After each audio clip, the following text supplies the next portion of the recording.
նվիրված այս միջոցառման շրջանակներում այնպես է ստացվել, որ մենք կոռուպցիայի հետ կապված հարցը քննարկում ենք մարդու իրավունքների պաշտպանության օրվա ընթացքում, ինչը կարելի է ասել բավականին հատկանշական է, որովհետև յուրաքանչյուր դեպքում կոռուպցիան կապված է հենց նախ եւ առաջ մարդու իրավունքի հետ, եւ մենք խնդիր ունենք պաշտպանելու առաջնահերթ մարդու իրավունքը։ Ես չեմ ուզում անպագորգոր դատողություններ անել, խոսել բոլորին հայտնի ճշմարտությունների մասին, ընդամենը ուզում եմ ասել հետևյալը. մենք ունենք հանձնառություն պայքարելու կոռուպցիայի դեմ եւ առնվազն քաղաքականության մշակման եւ կոռուպցիայի դեմ պայքարի ինստիտուցիոնալ համակարգի ստեղծման տեսանկյունից բավականին մեծ աշխատանք ենք կատարել։ Այս եւ հաջորդող տարիների մեր աշխատանքը նվիրված է լինելու կոռուպցիայի դեմ պայքարող ինստիտուտների կարողությունների զարգացմանը, ավելի թափանցիկ պետական ապարատ ունենալուն, ավելի թափանցիկ կուսակցությունների ֆինանսավորման հնարավորություններ սահմանելուն, ազդարարման համակարգը բարելավելուն եւ մի շարք այլ ուղղություններով բազմաթիվ միջոցառումների կատարմանը, որոնք ընդգրկված են հակակոռուպցիոն ռազմավարության շրջանակներում։ Հաջորդ տարվանից մենք ունենալու ենք արդարադատության ոլորտին առնչվող մեծ ռազմավարական փաստաթուղթ, որտեղ միարժեքորեն կոռուպցիայի դեմ պայքարը ընդգրկված է լինելու առանձին ռազմավարական ծրագրի շրջանակներում։ Ես շատ հաճախ հանդիպում եմ երիտասարդների հետ եւ ի ուրախություն ինձ պետք է նշեմ, որ իրենց ընկալումները տարբեր հարցերի եւ հատկապես կոռուպցիայի հետ կապված շատ տարբերվող են նույնիսկ իմ սերնդակիցների կարծիքից, ինչու եմ ասում նույնիսկ իմ, որովհետեւ ես էլ եմ համարվում երիտասարդ եւ մեծապես տարբերվող են ավելի ավագ սերնդի կարծիքներից, ինչը շատ ոգեշնչող եւ հույս ներշնչող է։ Այդ քննարկումների ընթացքում մենք տարբեր իրավիճակներ ենք փորձում մոդելավորել եւ այդ իրավիճակներից մեկը վերաբերում է հետեւյալ հանգամանքին, ունի հարցադրման տեքստ, իհարկե ես չեմ հորինել միջազգային հայտնի բանախոսներից մեկի հեղինակային իրավունքն է սա, որը ասում էր, որ յուրաքանչյուր դասախոսություն, որը վերաբերում է կոռուպցիային, ես սկսում եմ հետևյալ հարցադրմամբ, որն է ավելի վտանգավոր հանցանք,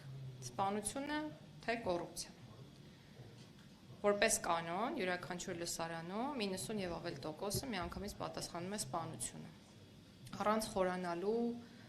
կոռուպցիայի ձևակերպման, կոռուպցիայի հետևանքների մեջ եւ հաջորդիվ բանախոսի կողմից, այդ թվում հիմա նաեւ իմ, բերվում են օրինակներ, թե ինչպիսի աղետալի հետևանքներ կարող է ունենալ կոռուպցիան։ Օրինակ բերվում է կոռուպցիոն հանգամանքներում կառուցված կամուրջի օրինակը, որը փլվում է մահ պատճառելով կամուրջի վրա գտնվող շատ անձանց։ Եվ այս օրինակները, որ քննարկում են, կամ օրինակ, չգիտեմ, հումանիտար օգնությունը տեղ չի հասնում, որովհետև պաշտոնատար անձինք դրա ընթացքում որոշակի գործարքների են գնացել կոռուպցիոն բնույթի։ Կամ օրինակները բազմաթիվ են, չեմ ուզում դրանցով ձեզ ծանրաբեռնել։ Հաջորդիվ լսարանում պատկերը խիստ փոխվում է եւ մարդիկ սկսում են մտածել, թե իրականում ինչպիսի ծանր հանցանք է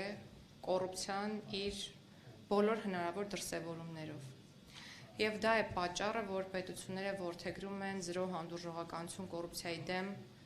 վարքականոնը, որը այնպես չի, որ պարտադիր է, որ փայլուն կերպով գործի։ Գաղափարական եւ կամքի տեսանկյունից պարտադիր է, որ դա լինի եւ դա ընդունվի։ Եվ վերջնարդյունքը պարզ է, որ չի լինելու կոռուպցիան արմատախիլ անելը, բայց դա ծառայելու է կոռուպցիան եւ կոռուպցիոն ռիսկերը զսպելու համար։ Եվս մեկ ֆենոմենի մասին կուզեմ խոսել, մենք ինչքան շատ ենք խոսում կոռուպցիայի եւ կոռուպցիայի դեմ պայքարի մասին, ինչքան շատ ենք հրապարակում կոռուպցիոն հանցագործությունների վերաբերյալ տեղեկություններ, մեր մամուլը ողողված է, այսօր ձերբակալվեց այսինչ անձը, չգիտեմ, կաշառք վերցնելու մեղադրանքով, լիազորությունների չարաշահման մեղադրանքով եւ այլն, տպավորություն է ստեղծվում, որ կոռուպցիայի մակարդակը աճում է։ Բայց սա միանշանակ չէ, որովհետև կոռուպցիայի մասին խոսելը եւ կոռուպցիոն բնույթի արարքների բացահայտման մեխանիզմների առկայությունը եւ այդ դեպքերի բացահայտումը դեռևս չի նշանակում, որ կոռուպցիան աճել է։ Գուցե դա այլ բանի մասին է խոսում, դա խոսում է, որ կան մեխանիզմներ, որոնք ունակ են հայտնաբերելու նմանատիպ հանցավոր կամ արատավոր երևույթներ։ Ես իմ պաշտոնում որպես քաղաքականություն մշակող եւ որպես ուղղակի մարդ, որը մեր պետական ապարատի պրոցեսներից հեռու չի, իրականում տեսնում եմ որոշակի պրոգրես, իհարկե այդ պրոգրեսը խոշոր քայլերով չի լինում եւ յուրաքանչյուր պրոգրես պահանջում է ժամանակ, բայց ամենակարևորն այն կամքն ու հանձնառությունն է, որը մենք ունենք, որը դուք եւ յուրաքանչյուր քաղաքացի կարող է տեսնել։ Ես ուզում եմ խոսել եւս մեկ բանի մասին եւ ավարտեմ, որպեսզի ունենանք բովանդակային քննարկում։ Այս տարվա Գրեկոյի գնահատման 5-րդ շրջափուլի համատեքստում մենք ունենք մի շարք հանձնառություններ, որոնք վերաբերում են ավելի հաշվետվողական, ավելի թափանցիկ համակարգեր ունենալուն։ Դրանց մեջ կա պարտականություն ընդունելու լոբինգի դեմ պայքարի մասին օրենք, կա պարտականություն ընդունելու այնպիսի օրենսդրական ակտ, որով հնարավորություն կլինի հրապարակել բարեվարկության վերաբերյալ եզրակացության եզրափակիչ մասը, որպեսզի քաղաքացիների համար ավելի կանխատեսելի դառնա պետական մարմիններում պաշտոնների նշանակումը կամ պաշտոններում առաջխաղացումը։ Կա նաև պահանջ սահմանելու բարձրաստիճան պաշտոնատար անձանց մինչև պաշտոնում նշանակվելը, շահերի բախման իրավիճակների բացահայտման հետ կապված հարցերը եւ այլն։ Եվ ձեզ ուզում եմ վստահեցնել, որ այս բոլոր ստանձնած պարտավորություններով մենք ունենք առաջընթաց, մասնավորապես իմ կողմից նշված բոլոր կամ գրեթե բոլոր նախաձեռնությունները այլևս հաստատվել են կառավարության կողմից եւ մենք առաջիկայում ազգային ժողովում հնարավորություն կունենանք այս նախագծերը քննարկել։ Ունենք առաջընթաց մի շարք ոլորտներում, որոնց կանդրադառնա պարոն Քոչարյանը։ Ուզում եմ նշել նաեւ, որ շատ ակտիվացել է հակակոռուպցիոն քաղաքականության խորհրդի աշխատանքը, որպես մոնիտորինգ իրականացնող մարմին։ Մենք նախորդ ամսվա ընթացքում, եթե չեմ սխալվում, ունեցել ենք նիստ, հաջորդ ամսվա ընթացքում եւս նախատեսում ենք մեկ նիստ ունենալ, այս ամսվա ընթացքում ներողություն եմ խնդրում։ Նպատակը նաեւ քննարկելն է այն հնարավոր փոփոխությունները, որոնք կարելի է անել կուսակցությունների ֆինանսավորման եւ ոչ միայն կուսակցությունների ֆինանսավորման թափանցիկության, այլ այն բոլոր քաղաքական նախաձեռնությունների ֆինանսավորման թափանցիկության հետ կապված, որոնք որ կան գործում են, բայց կուսակցություն չեն կամ դեռ կուսակցություն չեն եւ այլն, որովհետեւ մենք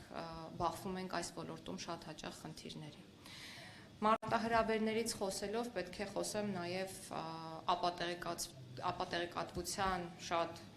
բարձր մակարդակի մասին այս պահի դրությամբ մեր երկրում, որի մասին միայն ես չի որ խոսում եմ եւ ես չէ որ նկատում եմ։ Այս առումով եւս շատ անելիք ունենք, նախ անելիքը իրական շահառուների ինստիտուտի կատարելագործման մեջ է, այսինքն բոլոր կազմակերպությունների, այդ թվում զանգվածային լրատվական միջոցների իրական շահառուների ճշգրիտ բացահայտումը ինչ որ առումով կձևավորի այնպիսի միջավայր, որ քաղաքացին գոնե այն քաղաքացին, որը ունի իրավագիտակցության միջինից բարձր մակարդակ, հնարավորություն կունենա ֆիլտրելու եւ գնահատելու կարդացած նորության հավաստիության մակարդակը եւ ընկալելու, թե որքանով է դա ուղղորդված այս կամ այն մարդկանց, ուժերի կամ չգիտեմ, այլ երևույթների կողմից։ Ես ունեմ եւ կարծում եմ բոլորս ունենք մի բարձ ցանկություն, որ ապագայում մեր երեխաները մեծանան շատ ավելի առողջ հասարակությունում եւ մենք մեր աշխատանքը կառուցում ենք հենց այդ գաղափարի շուրջ։ Մաղթում եմ մեզ հաջող պրոդուկտիվ քննարկում, եւս մեկ անգամ բոլորի շնորհավորում եմ Մարդու իրավունքների պաշտպանության օրվա առթիվ, ինչպես նաեւ փոքրինչ ուշացումով կոռուպցիայի դեմ պայքարի օրվա առթիվ։